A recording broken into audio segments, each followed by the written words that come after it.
नमस्कार। आप सभी श्रोताओं का स्वागत है हमारे इस विशेष पॉडकास्ट में, जहां हम आपको रामनवमी के दिव्य पर्व की विशेषता, धार्मिक कथा और इसकी आध्यात्मिक महत्ता से परिचित कराएंगे। यह पर्व न केवल भगवान श्री राम के जन्मोत्सव का प्रतीक है, बल्कि यह हमें धर्म, मर्यादा और आदर्श जीवन के गूढ़ संदेश भी देता है। तो आइए इस पावन प्रसंग को विस्तार से समझते हैं। रामनवमी हिंदू धर्म के प्रमुख त्योहारों में से एक है, जिसे चैत्र मास के शुक्ल पक्ष की नवमी तिथि को पूरे भक्तिभाव से मनाया जाता है।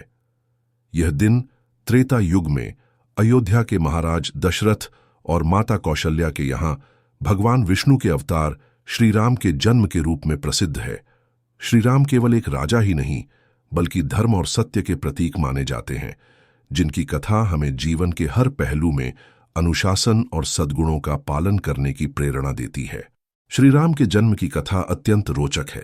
कहते हैं कि अयोध्या के राजा दशरथ की 3 पत्नियां थीं, कौशल्या, सुमित्रा और कैकेयी, लेकिन किसी को भी संतान नहीं थी। राजा दशरथ ने ऋषि वशिष्ठ और अन्य ऋषियों की सलाह से पुत्रेष्ठ यज्ञ करवाया, जिससे प्रसन्न होकर अग्निदेव ने उन्हें दिव्य खीर प्रदान की। इस खीर को तीनों रानियों में बांट दिया गया, जिससे कौशल्या के गर्भ से श्री राम, कैकेयी के गर्भ से भरत और सुमित्रा के गर्भ से लक्ष्मण एवं शत्रुघ्न का जन्म हुआ। यह घटना केवल एक राज परिवार में जन्मी संतान की नहीं, बल्कि धर्म के पुनः स्थापना की गाथा थी। भगवान श्री राम का जीवन हर दृष्टि से आदर्श है। वे मर्यादा पुरुषोत्तम कहलाते हैं, क्योंकि उन्होंने सदैव अपने कर्तव्यों का पालन किया और धर्म को सर्वोपरि रखा।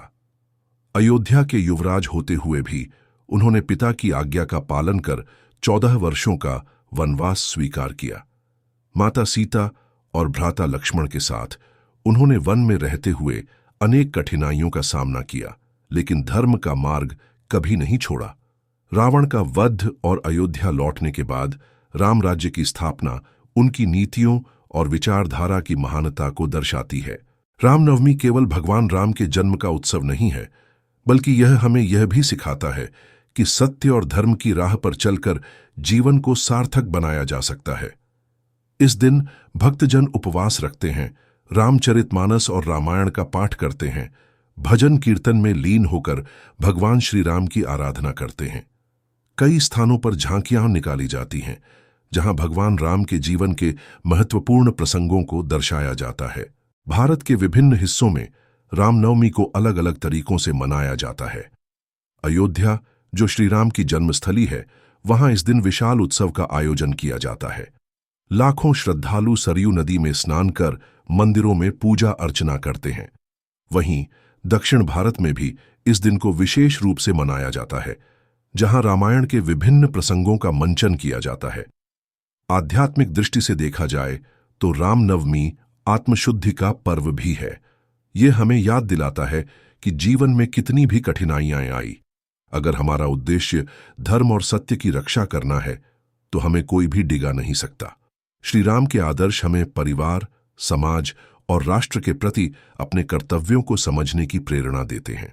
तो इस पावन अवसर पर आइए हम सभी संकल्प लें कि हम अपने जीवन में श्री राम के आदर्शों को अपनाएंगे, अपने कर्तव्यों का निष्ठापूर्वक पालन करेंगे और समाज में सद्भाव, प्रेम और धर्म की स्थापना करेंगे। भगवान श्री राम हम सभी पर अपनी कृपा बनाए रखें। जय श्री राम। आप सभी का हमारे इस पॉडकास्ट को सुनने के लिए हृदय से धन्यवाद। अगले विशेष एपिसोड में फिर मिलेंगे। तब तक के लिए नमस्कार।